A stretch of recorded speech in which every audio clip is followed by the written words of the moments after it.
একটা মেয়ে রাস্তাঘাটে হাঁটবে চলবে, একটা মুসলিম নারী সে পর্দা করবে, এটা একটা স্বাভাবিক বিষয়। একটা মুসলিম নারী পর্দা করবে না, এটা হলো একটা অস্বাভাবিক বিষয়। পর্দা করবে, এটাই একটা স্বাভাবিক বিষয়। আল্লাহ তাআলা বলেন, ওয়াকারনা ফি বুয়ুতিকুন্না ওয়ালা তাবাররাজনা তাবাররুজাল জাহিলিয়াতিল উলা وأقمنا الصلاة وآتينا الزكاة وأطعنا الله ورسوله। নবী আপনার বিবিদেরকে বলেন, তোমরা ঘরে অবস্থান করো, জাহিলি যুগের নারীদের মতো তোমরা রাস্তায় বের হও না। তাফসির ইবনে কাসিরে আল্লামা মুহাম্মদ ইবনে কাসির রহমতুল্লাহ আলাইহি লেখেন, জাহিলি যুগের নারীরা রাস্তায় বের হতো এমন ভাবে, তারা যেই জামাটা পরতো দুপাশ দিয়ে বেশিরভাগ একটা অংশ খোলা থাকতো, যার কারণে তাদের বিভিন্ন অঙ্গ প্রত্যঙ্গ পরিলক্ষিত হতো। আল্লাহ তাআলা তাদের মতো বের হইতে নিষেধ করছে। কিন্তু আপনি এখন মুসলমানদের সন্তান দেখবেন, মেয়ে আটো সাটো খাটো ছোট এমন পোশাক পরে রাস্তায় বের হয়, যাকে দেখলে এটা চিহ্নিত করা মুশকিল হয়ে যায় এটা কি কোনো মুসলমানের মেয়ে নাকি অন্য কোনো ধর্মের। এটা আপনি বাংলাদেশেও পাবেন, এই জাতীয় মুসলমান যে তার পর্দা করা উচিত ছিল কিন্তু সে পর্দা করছে না। তো আল্লাহ বলেন, তোমরা ঘরে অবস্থান করবা, ওয়াকিমনাস সালাতা ওয়া আতিনাজ যাকাতা ওয়া আতি'নাল্লাহা ওয়া রাসূলাহ। নামাজ কায়েম করবা, যাকাত আদায় করবা, আল্লাহ রাসূলের আনুগত্য করবা। এখন মা বোনদের মধ্যে আবার অনেকে আছে যারা পর্দা করে মাশাআল্লাহ, কিন্তু চেহারা ঢাকে না। এরা আবার বিভিন্ন আলোচকের কাছে চিঠি পাঠায়, হুজুর চেহারা না ঢাকলে পর্দা হবে কিনা। এদের উদ্দেশ্য হলো যারা মুখ ঢাকবে না তারাই চিঠিগুলো পাঠায়, যারা ঢাকবে না, কারণ যারা মুখ ঢাকে এরা কখনোই চিঠি পাঠাবে না। তো আলোচক সাহেবরা বলে দেয় না মুখ ঢাকতে হবে, কিন্তু এমন এমন আলোচকও পাওয়া যাবে যারা হঠাৎ বলে ফেলবে না ডাকলেও চলবে, বাস ওই মহিলা মনে করে এই তো আমার নাজাতের কারণ হয়ে গেছে, এখন আমি না ডাকলেও কিচ্ছু হবে না। আল্লাহ তাআলা বলেন, وَإِذَا سَأَلْتُمُوهُنَّ مَتَاعًا فَاسْأَلُوهُنَّ مِنْ وَرَاءِ حِجَابٍ। সাহাবীদেরকে আল্লাহ লক্ষ্য করে বলেন, তোমরা যখন নবীর বিবিদের কাছে কিছু চাইবা, পর্দার আড়াল থেকে চাইবা। এখন আপনাদের কি মনে হয় আম্মা জানরা পর্দার ওপাশে আছে, ওনাদের শরীরটা ওপাশে আর মুখটা এইভাবে বের করে রাখছে এরকম? হ্যাঁ, তাহলে চেহারা পর্দার অন্তর্ভুক্ত। আল্লাহ তাআলা বলেন, যালিকুম আতহারু লিকুলুবিকুম ওয়া কুলুবিহিন্না। তোমরা যারা পুরুষ আছো এটা তোমাদের মনের পবিত্রতা এবং তাদেরও পবিত্রতার কারণ। রাসূলুল্লাহ সাল্লাল্লাহু আলাইহি সাল্লাম ইন্তেকাল করলেন। যেদিন ইন্তেকাল করলেন, নবীর দেহ মুবারক আয়েশা সিদ্দিকা রাদিয়াল্লাহু তাআলা আনহার ঘরে পড়া। আবু বকর সিদ্দিক রাদিয়াল্লাহু তাআলা আনহু সম্পর্কে আম্মাজান আয়েশা সিদ্দিকা রাদিয়াল্লাহু তাআলা আনহার পিতা হয়। তো আম্মাজান আয়েশা সিদ্দিকার ঘরে নবীর দেহ মোবারক পড়া, অন্যান্য বিবিরাও আম্মাজান আয়েশা সিদ্দিকার ঘরে আছে। আবু বকর সিদ্দিক রাদিয়াল্লাহু তাআলা আনহু আসছে, বাহির থেকে অনুমতি চাইতেছে, আমি আবু বকর ভিতরে আসব। তখন ভিতরে নবীর অন্যান্য বিবি যারা তারা পর্দার ওপাশে চলে গেলেন, শুধু আম্মাজান আয়েশা সিদ্দিকা রাদিয়াল্লাহু তাআলা আনহা পর্দার এপাশে রয়ে গেলেন। কেন? কারণ আম্মাজান আয়েশা সিদ্দিকা রাদিয়াল্লাহু তাআলা আনহা সম্পর্কে আবু বকর সিদ্দিকের কন্যা হয়, এই জন্য আম্মাজান পর্দার ওপাশে যায় নাই। অন্যান্য সব বিবিরা পর্দার ওপাশে চলে গেলেন। নবীর ইন্তেকালের দিনও এত পর্দার গুরুত্ব দিলেন সাহাবায়ে কেরাম। আম্মাজানরা পর্দার ওপাশে চলে গেলেন, শুধু আম্মাজান আয়েশা সিদ্দিকা থাকলেন। কেন? কারণ মেয়ে আর বাবার পর্দা করা লাগে না, এই জন্য তিনি রয়ে গেলেন, অন্যান্যরা পর্দার ওপাশে চলে গেলেন। এখান থেকে কি বোঝা যায় মহিলাদের চেহারা পর্দার অন্তর্ভুক্ত কিনা? পর্দা ঢাকতে হবে, পর্দা করতে হবে। সহিহ বুখারীর বর্ণনা, আয়েশা সিদ্দিকা রাদিয়াল্লাহু তাআলা আনহার হার হারিয়ে গেছে। হার তালাশ করতে গেলেন, তিনি যেই বাহনের মধ্যে ছিলেন ওই বাহন, তার পালকি বহন করা যে বাহন আছে, ওই পালকিটাকে সাহাবায়ে কেরাম বাহনের উপর উঠাইয়া দিছে।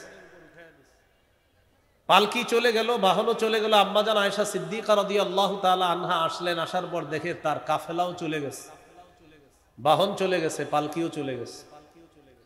তিনি বসে রইলেন এই অপেক্ষায় যে নবী আমাকে না পাইলে কাউকে পাঠাবে আমাকে খোঁজ করার জন্য, তালাশ করার জন্য। ইতিমধ্যে নবীর একজন সাহাবী সফওয়ান রাদিয়াল্লাহু তাআলা তিনি সফওয়ানের পিছনে রয়ে গেলেন। তিনি আসলেন। আসার পর দূর থেকে দেখলেন একজন নারী শুয়ে আছে। আম্মাজান ঘুমায়া গেছে, আয়েশা সিদ্দিকা রাদিয়াল্লাহু তাআলা। তিনি আয়েশা সিদ্দিকা রাদিয়াল্লাহু তাআলা আনহার কাছে গেলেন, গিয়ে বললেন ইন্না লিল্লাহি ওয়া ইন্না ইলাইহি রাজিউন, এতটুকু বললেন। আম্মাজানের ঘুম ভেঙে গেছে। ঘুম ভাঙার সাথে সাথে উনি যখন দেখলেন হযরত সফওয়ান, তিনি বলেন খাম্মারতু ওয়াজহি বিল জিলবাব, আমি সাথে সাথে আমার চেহারা কাপড় দিয়ে, ওড়না দিয়ে, পর্দা দিয়ে আমার চেহারা আমি ঢেকে ফেললাম। বলেন আম্মাজান চেহারা কেন ঢাকলেন?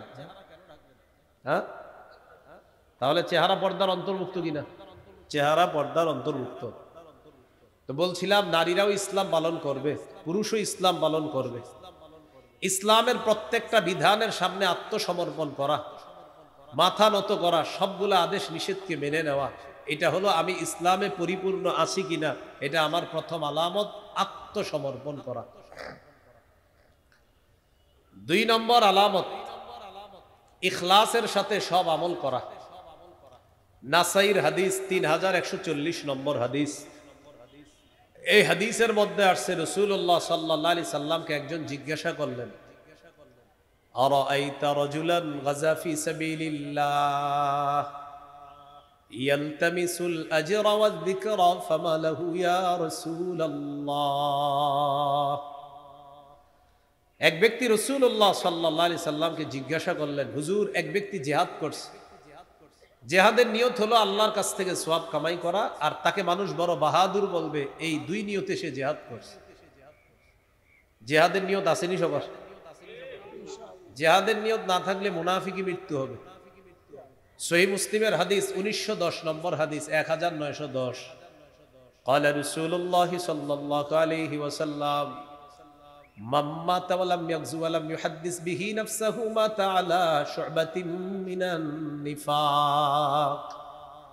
কোন মুসলমান মারা গেল, জিহাদ করলো না অথবা জিহাদের সংকল্প করলো না, সে মুনাফিকি মৃত্যুবরণ করলো, নাউজুবিল্লাহ। তো বলছিলাম এক ব্যক্তি জিহাদ করছে, তার নিয়ত হলো আল্লাহর কাছ থেকে সওয়াব কামাই করা, মানুষের বাহবা কামাই করা, মানুষ তার প্রশংসা করবে। ফামা লাহু ইয়া রাসূলুল্লাহ, হুজুর সে কি পাবে? ফাকাল রাসূলুল্লাহ সাল্লাল্লাহু আলাইহি ওয়াসাল্লাম লা শাইআ লাহু, নবীজি বললেন সে কিছুই পাবে না। আ'আদাহা সালাসা মাররাত, প্রশ্নটা 3 বার করলেন, হুজুর সে কিছুই পাবে না। নবীজি বললেন লা শাইআ লাহু, লা শাইআ লাহু, লা শাইআ লা, সে কিছুই পাবে না, সে কিছুই পাবে না, সে কোনো নেকি পাবে না।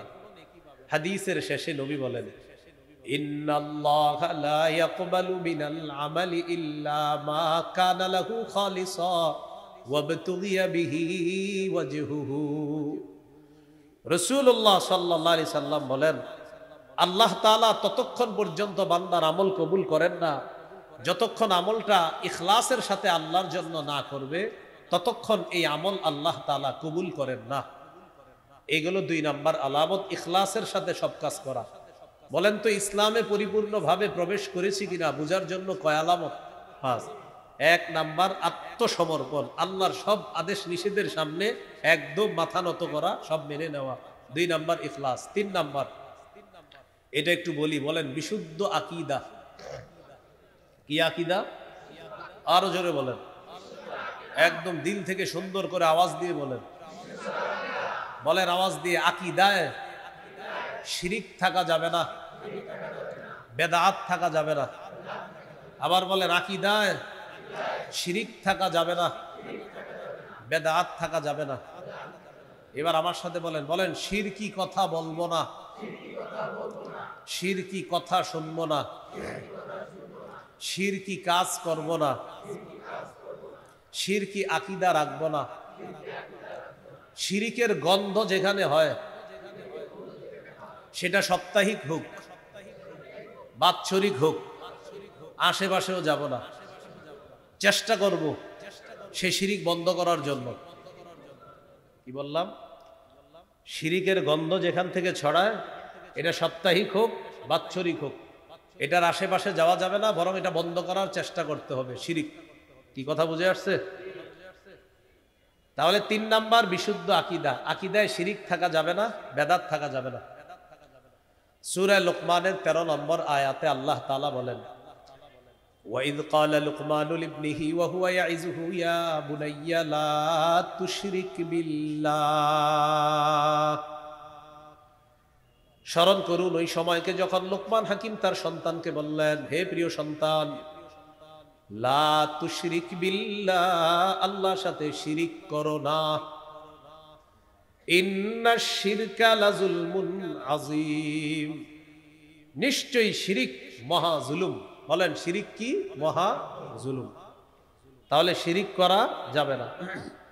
সূরা মাঈদার ৭২ নম্বর আয়াতে আল্লাহ বলেন, ইন্নাহু মাইয়ুশরিক বিল্লাহ ফাকাদ হারামাল্লাহু আলাইহিল জান্নাতা ওয়া মাওয়াহুন নার।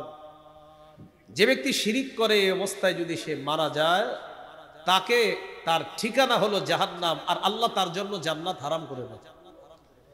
যে ব্যক্তি শিরিক করে মারা যায়, এই ব্যক্তির জন্য আল্লাহ জান্নাত হারাম করে দেন, তার ঠিকানা হলো জাহান্নাম।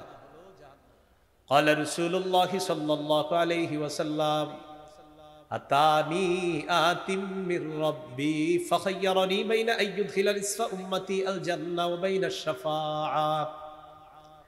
রাসূলুল্লাহ সাল্লাল্লাহু আলাইহি সাল্লাম বলেন, একজন ফেরেশতা আমার কাছে আসছে, আসার পর আমাকে দুটি বিষয়ের যে কোনো একটি গ্রহণ করার ইচ্ছাধিকার দিয়েছে।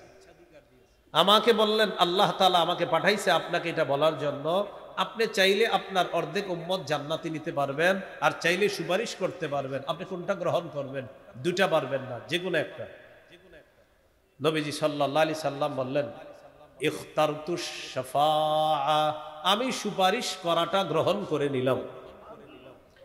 এখন আমাদের মাঝে অনেক অবুঝ মানুষ মনে করে কি জানেন, যে আমি নামাজ রোজা না করলেও নবীর সুপারিশ পাবো, নবীর প্রেম আছে ভিতরে, এরকম মনে করে অনেক। যে নামাজ মসজিদে চলবে, দেখবেন এই মসজিদেও নামাজ চলবে, অনেক মানুষ আশেপাশে ঘুরবে, নামাজ পড়বে না, এরকম অনেক মানুষ পাবেন।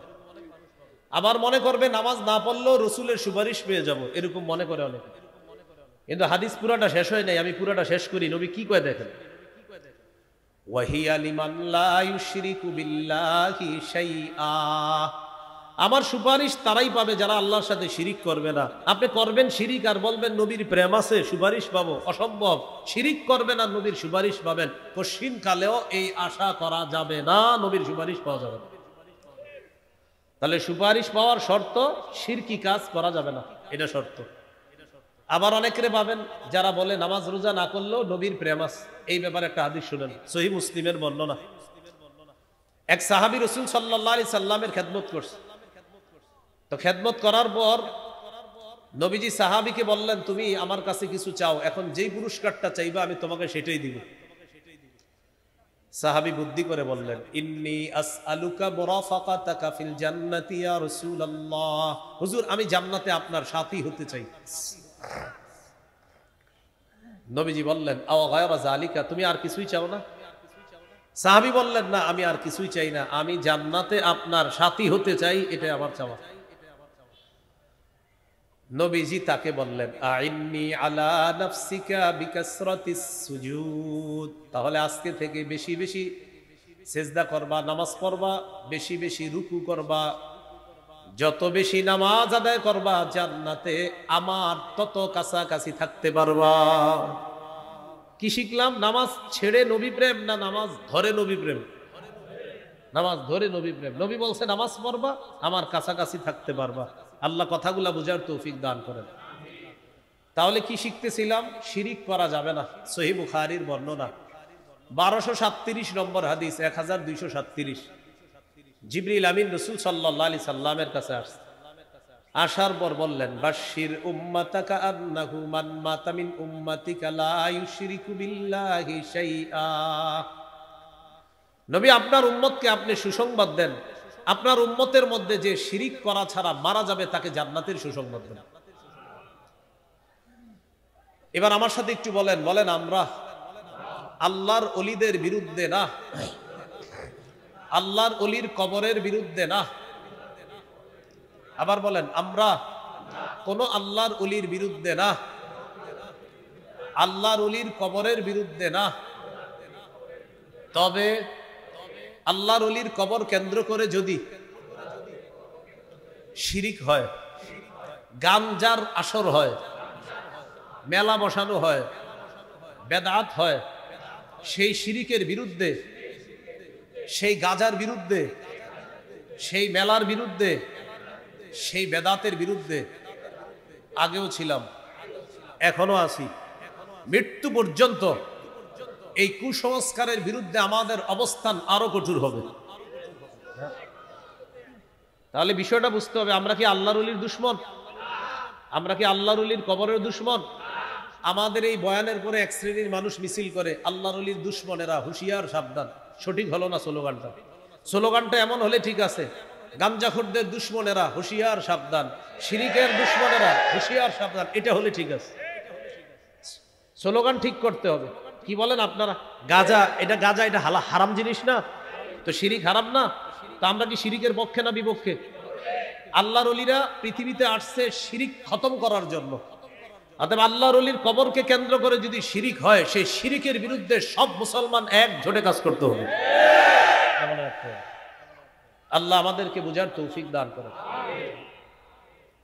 তো কি বললাম? আমরা আল্লাহর ওলির কবরের বিরুদ্ধে না, আমরা আল্লাহর ওলিরও বিরুদ্ধে না, বাকি আমরা শিরিকের বিরুদ্ধে। এই জন্য এই বিষয়গুলা খুব সতর্কতার সাথে বুঝতে হবে। রাসূল সাল্লাল্লাহু আলাইহি সাল্লাম ইন্তেকালের 5 দিন আগের হাদিস, বলেন তো এই হাদিসের গুরুত্ব কম না অনেক বেশি? ইন্তেকালের মাত্র 5 দিন আগে সহিহ মুসলিমের বর্ণনা, মাদ্রাসা পাঠ্যপুস্তক অনুসারে 532 নম্বর হাদিস, আর আপনাদের পকেটের উস্তাদ অনুযায়ী 1175 নম্বর হাদিস। এই হাদিসের মধ্যে আছে জুনদুব রাদিয়াল্লাহু তাআলা আনহুর বর্ণনা। তিনি বলেন, সামিআতুন নাবিয়্য সাল্লাল্লাহু আলাইহি ওয়াসাল্লাম ক্বাবলা আইয়ামুতা বিখামসিন ওয়া হুয়া ইয়াকুল, আমি আল্লাহর নবীর ইন্তেকালের 5 দিন আগে আমি বলতে শুনলাম, নবীজি বলেন, আলা ওয়া ইন্না মান কানা ক্বাবলাকুম ইত্তাখাযু কুবুর আমবিয়াইহিম ওয়া সালিহিহিম মাসাজিদা, শোনো তোমরা তোমাদের পূর্ববর্তী জাতি তাদের নবীদের ওলিদের কবরকে সিজদার স্থান বানিয়েছে। এটা নবী বলতেছে। নবীজি বলেন, শোনো তোমরা তোমাদের পূর্ববর্তী জাতি নবীদের ওলিদের কবরকে সিজদার স্থান বানিয়েছে। আলা ফালা তাত্তাখিজুল কুবুর মাসাজিদা, তোমরা কিন্তু কবরকে সিজদার স্থান বানাবা না। আনহাকুম আন যালিকা, আমি নবী নিষেধ করে যাচ্ছি। বলেন তো কবরকে সিজদার স্থান বানানো যাবে না, নবী ইন্তেকালের কয়দিন আগে নিষেধ করছে। তাহলে কি বললেন? তোমাদের পূর্ববর্তী জাতি তাদের নবীদের কবরকে, ওলিদের কবরকে সিজদার স্থান বানিয়েছে, সাবধান তোমরা কবরকে সিজদার স্থান বানাবা না। এক সাহাবী সফর করে আসছে, আসার পরে নবীজিকে বলতেছে, ওয়া ফাকতুহুম ইয়াসজুদুনা লিমারজুবানিন লাহুম, হুজুর অমুক এলাকায় গিয়েছে, যাওয়ার পর দেখি তারা তাদের নেতাকে সিজদা দেয়। কাকে? নেতাকে। তো নবীজি বললেন, এখন তুমি কি বলতে চাও? হুজুর আমি সাহাবীদেরকে নিয়ে আসছি, আমার দলবল নিয়ে আসছি, আপনারে সিজদা দিব। নাউজুবিল্লাহ পড়েন। কেন? আপনার চেয়ে বড় নেতা তো দুনিয়াতে নাই। ওই নেতারে যদি মানুষ সিজদা দিতে পারে তাহলে সিজদা পাওয়ার যোগ্য বেশি আপনি। যুক্তি ঠিক ছিল, কারণ আমাদের নবীর চেয়ে শ্রেষ্ঠ নেতা আসে নাই, আসবেও না। নবীজি বললেন, সাবধান সাবধান। আচ্ছা আমি ইন্তেকালের পর আমার কবরের সামনে দিয়ে যখন অতিক্রম করবা, আমার কবর কি সিজদা করবা? নবীজি বলতেছিলেন। এই কথা বলার পর বললেন, আমি যে দুনিয়াতে আসি আমাকে যেমনি ভাবে সিজদা করবা না, এটা হারাম। আমি ইন্তেকালের পর আমার কবরের সামনেও সিজদা করবা না, আমার কবরকে সিজদা করবা না। আমার নবীর চেয়ে শ্রেষ্ঠ নবী, শ্রেষ্ঠ রাসূল, শ্রেষ্ঠ ওলি, শ্রেষ্ঠ পীর, শ্রেষ্ঠ শায়েখ, আল্লামা, মুফতি, মুহাদ্দিস দুনিয়াতে আসে নাই, আসবেও না। দুনিয়ার মানুষের যত ভালো গুণ সব আমার নবীর আছে। এই নবীকে সেজদা দেওয়া হারাম, তাকে সেজদা দেওয়া শিরিক, তার কবরকে সেজদা দেওয়া শিরিক, তার কবরকে সেজদা দেওয়া হারাম। অতএব দুনিয়ার অন্য কোনো আল্লাহর ওলি, পীর, মাশায়েখ, গাউস, কুতুব, পীর, আল্লামা, শাইখুল হাদিসের কবরকে সেজদা দেওয়া কোটিবার হারাম। এটা হারামই থাকবে। বুঝা ঠিক না? না বুঝা? দলিলের আলোকে না দলিল ছাড়া? হ্যাঁ, এটা বুঝবেন। আল্লাহ আমাদেরকে এই কথাগুলা মনে রাখার তৌফিক দান করে। তাহলে কবর কেন্দ্রিক সেজদা নিষেধ ইন্তেকালের কয়দিন আগে বলছে। এবার ইন্তেকালের দিনের একটা হাদিস শোনেন, তাহলে এটার গুরুত্ব আরো বেশি। ইন্তেকালের দিনের মুবারক থেকে কাপড় সরাইলেন, সরানোর পর বললেন লানাতুল্লাহি আলাল ইয়াহুদি ওয়ান নাসারা, ইহুদিদের উপর আল্লাহর অভিশাপ, খ্রিস্টানদের উপর আল্লাহর অভিশাপ। ইত্তাখাযু কুবুর আমবিয়াইহিম মাসাজিদা, ইহুদি খ্রিস্টানরা তাদের নবীদের কবরকে সেজদার স্থান বানিয়েছে। ইউহাদ্দিরু মা সানাউ, আমাদের নবী সতর্ক করে দিচ্ছে, সাবধান উম্মত, আমি ইন্তেকালের পর আমার কবরকে সেজদার স্থান বানিও না। অতীতে ইহুদিরা নবীর কবরকে সেজদার স্থান বানিয়েছে, খ্রিস্টানরা নবীর কবরকে সেজদার স্থান বানিয়েছে, তোমরা কিন্তু কবরকে সেজদার স্থান বানাবা না। ভাইয়ারা, আপনাদের হাত পা ধরে বলি, আল্লাহর ওলিকে অবশ্যই সম্মান করব, আল্লাহর ওলির কবর, তার কবর আমরা অবশ্যই জিয়ারত করব, কিন্তু সেটাকে কেন্দ্র করে শিরিক যদি করি, তাহলে এই শিরিক করাটা, এটা করা, এক তো আল্লাহর সাথে শিরিক করে জাহান্নামী হলেন, দুই যারা বলেন যে নবীরে ভালোবাসি আবার অপর দিয়ে শিরিক করেন, এটা রসুলকে ভালোবাসা না, বরং এটা আল্লাহ রসুলের সাথে দুশ্মনী করা, কারণ নবীজি নিষেধ করে গেছে। এবার আমার সাথে বলেন, বলেন কবরকে কেন্দ্র করে দলিলের আলোকে মেলা বসানো নিষেধ। কবরকে কেন্দ্র করে কি বসানো নিষেধ? আবু দাউদ 2042 নম্বর হাদিস, আবু দাউদ 2042। সমস্ত আল্লাহর ওলির কবরের সামনে এত এই সুন্দর সুন্দর হাদিসগুলা লিখে রাখা দরকার। মাশাআল্লাহ, অনেক আল্লাহর ওলির কবরের সামনে আমি দেখি লেখা আছে যে কবরকে সেজদা করা যাবে না, কবর কেন্দ্রিক মেলা বসানো যাবে না। সাথে সাথে লেখা দেওয়া দরকার, বুখারী 427 নম্বর, সহিহ মুসলিম 532 নম্বর, বুখারী 435 নম্বর, সূরা লোকমান 13 নম্বর আয়াত, সূরা মাইদা 72 নম্বর আয়াত, সূরা নিসা 48 নম্বর আয়াত, কবর কেন্দ্রিক মেলা বসানো নিষেধ, আবু দাউদ 2042 নম্বর হাদিস। এইগুলা লিখে দিলে তখন মুসলমানরা আর ওই জাতীয় কুসংস্কারগুলা করবে না। অন্তত কিছু মুসলমান লেখাগুলা দেখে নবীর হাদিসের প্রতি মোহাব্বত থাকলে আশা করি তারা এই গর্হিত কাজ থেকে ফিরে আসবে। লিখে দিত। আবু দাউদের 2042 নম্বর হাদিসে রাসূল সাল্লাল্লাহু আলাইহি সাল্লাম বলেন, লা তাজআলু বুয়ুতাকুম কুবুরা, তোমরা তোমাদের ঘরগুলাকে কবর বানাও না, ওয়ালা তাজআলু কবরি ঈদা, আর আমার কবরকে কেন্দ্র করে মেলা বসাবা না। নবীজি বললেন, তোমরা তোমাদের কবরগুলাকে, তোমরা তোমাদের ঘরগুলাকে কবর বানাও না। ঘর কবর হয় কিভাবে? যেই ঘরে আল্লাহর জিকির না হয়, যেই ঘরে কোরআন তেলাওয়াত না হয়, নফল নামাজ না হয়, এই ঘর কবরের মতো হয়ে যায়। শেষে নবী বললেন, ওয়ালা তাজআলু কবরি ঈদা, আমার কবরকে কেন্দ্র করে মেলা বসাবা না, উৎসব বসাবা না। দেখেন, আল্লাহ রসুল সাল্লাল্লাহু আলাইহি সাল্লাম যেখানে আছেন, এটার চেয়ে শ্রেষ্ঠ পৃথিবীতে আর কিছু নাই, সেখানে কেন্দ্র করে মেলা বসানো নিষেধ। অতএব অন্য কোনো আল্লাহর ওলির কবরকে কেন্দ্র করে মেলা বসানো কি? জোরে বলেন, কি? নিষেধ। এই জন্য কথাগুলো মনে রাখবো। আরো 10 জনকে কথাগুলো পার্সোনালি বুঝাই দিবেন, ভাই এটা ঠিক না, এটা অন্যায়। আল্লাহ আমাদেরকে বুঝার তৌফিক দান করো। তো নবীজি বললেন, আমারে যদি মহব্বত করো, সাল্লু আলাইয়া, আমার উপর বেশি বেশি দুরূদ পড়বা, ফাইন্না সালাতাকুম তাবলুগুনি হাইসু কুনতুম, তোমাদের দুরূদ তোমরা যেখান থেকে পাঠাও সেখান থেকে আমি নবীর কাছে সাথে সাথে পৌঁছে দেওয়া হয়েছে। তাহলে আমরা দুরূদ পড়ব, কবর কেন্দ্রিক মেলা বসাবো না। আল্লাহ আমাদেরকে বুঝার তৌফিক দান করেন। এবার বলেন, কোন আল্লাহর ওলির কবরকে কেন্দ্র করে বলেন গানের আসর করা যাবে না, বাদ্যযন্ত্রের আসর বসানো যাবে না। কি বসানো যাবে না? বাদ্যযন্ত্রের আসর। সহিহ বুখারী 5590 নম্বর হাদিস। মাঝে মাঝে দেখবেন এরকম স্টেজে এক পাশে একদল বসে, এই পাশে আরেক দল বসবে, বসার পরে উনি একটা গান কয়, বইলা বলে এটা বুখারীতে আছে, আর উনি আবার বলে এটা মুসলিমে আছে, মানে হুদাই মেরে দিল আর কি, এটা বুখারীতে আছে, এটা মুসলিমে আছে। আবার বলতে বলতে বলে কি, গান যে হারাম, এটা মৌলবীরা কোথায় পেয়েছে? এই যে আমি দেখেন এখন কোথায় পেয়েছি বলতেছি, মৌলবীরা কোথায় পেয়েছে না, এই যে বলতেছে। সহিহ বুখারী 5590 নম্বর হাদিস। আবার সংসদে দাঁড়ায় বলে যে বুখারী, মুসলিম, নাসাই, আবু দাউদ, ইবনে মাজাহ, মেশকাত, সিয়াসিত্তার সব পড়ে ফেলছি, কোথাও পাই নাই গান হারাম। বুখারী 5590 নম্বর হাদিসটা এটা কোথায়? বললাম হ্যাঁ? তো নবীজি সাল্লাল্লাহু আলাইহি সাল্লাম বলেন, লা ইয়াকুনান্না মিন উম্মতি আকওয়াম ইস্তাহিল্লুনা আল হিররা ওয়াল হারিরা ওয়াল খামরা ওয়াল মাআজিফা। নবী বলেন, আমার উম্মতের মধ্যে এমন একদল মানুষ হবে, ইস্তাহিল্লুনাল হিররা, যারা রেশমের পোশাককে হালাল মনে করবে, ইস্তাহিল্লুনাল হিররা ওয়াল হারিরা, যারা জিনাকে হালাল মনে করবে, ওয়াল হারিরা, রেশমের পোশাককে হালাল মনে করবে, ওয়াল খামরা, মদকে তারা হালাল মনে করবে। মদ দ্বারা উদ্দেশ্য যত মাদক দ্রব্য, ইয়াবা, বাবা, গাজা, হিরোইন, ফেন্সিডিল, আফিম, কানাডাডাই, মাস্তুদ, শ্যাম্পেন, ডাল ইত্যাদি, চিপায় চুপায় এখানে সেখানে সব মাদকের অন্তর্ভুক্ত।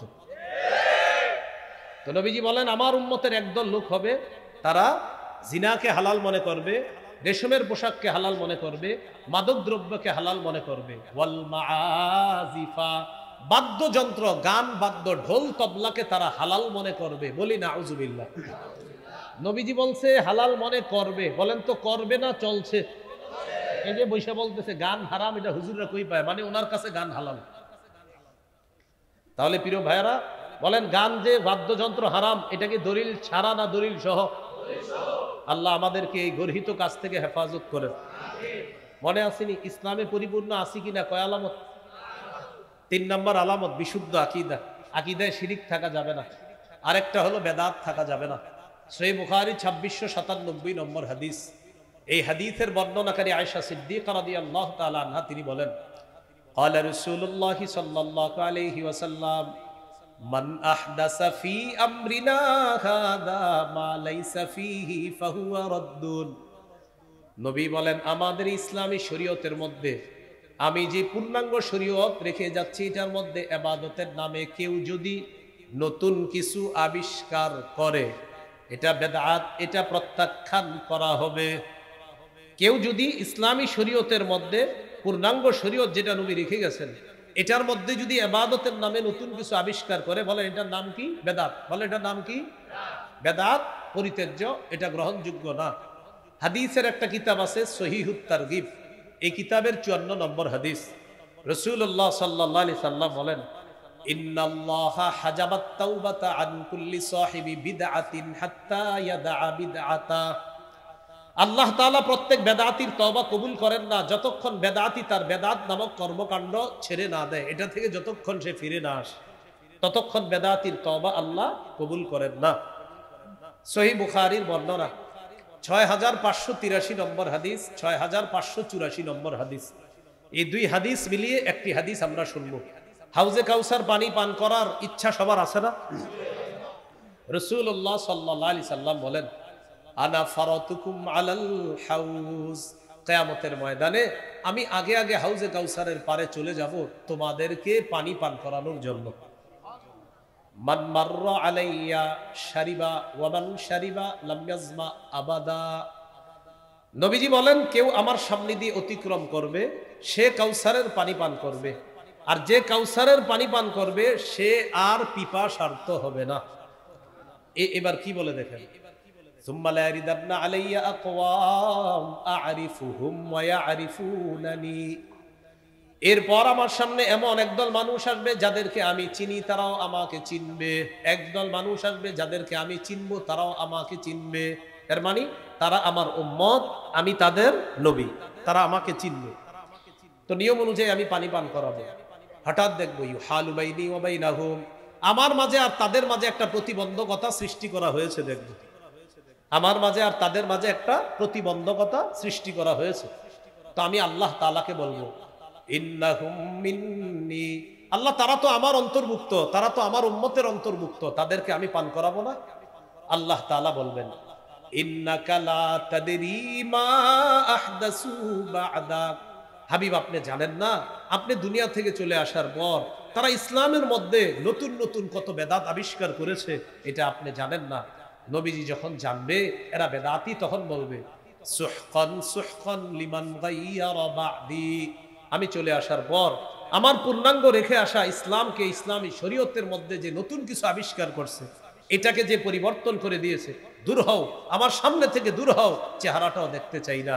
যিনি একটু আগে কাউসার পান করাতে চাইলেন, তিনি এখন তার চেহারা দেখতে চায় না। আল্লাহ আমাদেরকে হেফাজত করেন। তাহলে প্রিয় ভাইয়ারা, বেদাতীদেরকে আল্লাহ রসুল কাউসারের পানি পান করাবেন না। এবার আমার সাথে একটু বলেন, যে বেদাত করে বলেন, অথবা কোন বেদাতীকে আশ্রয় প্রশ্রয় দেয়, এটা তিনবার বলেন, আশ্রয় প্রশ্রয় দেয় তিনবার বলেন, এই পুরাটা বলেন, বেদাতীকে আশ্রয় প্রশ্রয় দেয় বলেন, আবার বলেন, আবার বলেন, একদম পুরো এলাকার কমিটি টমিটি যা আছে সবাইরে শোনায় বলেন। হ্যাঁ, এবার থামেন। এই পুরো এলাকার মাইক দিয়ে শুনতেছে না ওয়াজগুলো? তো মাশাআল্লাহ অনেক কমিটিরা শুনবে, অনেক আয়োজকরা শুনবে। কোন আয়োজক, কোন কমিটি যদি কোনো বেদাতীকে আশ্রয় দেয়, নিজে বেদাত করলো অথবা কোনো বেদাতীকে আশ্রয় দিল, তার উপর আল্লাহর অভিশাপ, ফেরেশতাদের অভিশাপ, সকল মানুষের অভিশাপ। কোন বেদাতীকে যদি আশ্রয় দেয়, আমি আবার বলছি, কোন বেদাতীকে, সহিহ বুখারী 3172 3172 নম্বর হাদিস, রাসূলুল্লাহ সাল্লাল্লাহু আলাইহি সাল্লাম বলেন, মান আহদাসা ফিহা হাদাসা আও আওয়া মুহদিসা, কেউ যদি নিজে বেদাত করে অথবা অন্য কোনো বেদাতীকে আশ্রয় প্রশ্রয় দেয়, তার উপর আল্লাহর অভিশাপ, ফেরেশতাদের অভিশাপ, সকল মানুষের অভিশাপ। আল্লাহ আমাদেরকে হেফাজত করেন।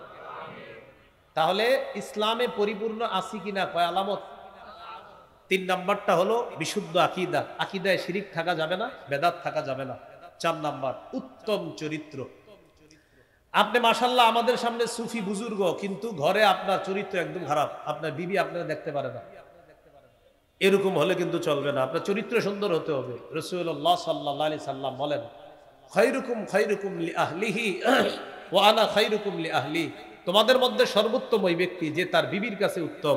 আর শোনো, আমি এই পৃথিবীর মাঝে আমার বিবিদের কাছে সবচেয়ে শ্রেষ্ঠ উত্তম চরিত্রের অধিকারী। বাইরে চরিত্র সুন্দর হওয়া, ভিতরেও চরিত্র আপনার সুন্দর হতে হবে, আখলাক সুন্দর হতে হবে। এ হলো 4 নাম্বার আলামত।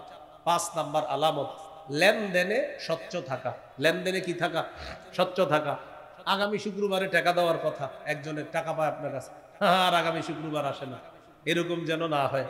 সূরা মাইদার 1 নম্বর আয়াতে আল্লাহ তাআলা বলেন, ইয়া আইয়ুহাল্লাযীনা আমানু আউফু বিল উকুদ, হে ঈমানদারগণ, তোমরা লেনদেন সঠিকভাবে পুরা করো, চুক্তিগুলা সঠিকভাবে সম্পাদন করো, চুক্তি সঠিকভাবে আদায় করো।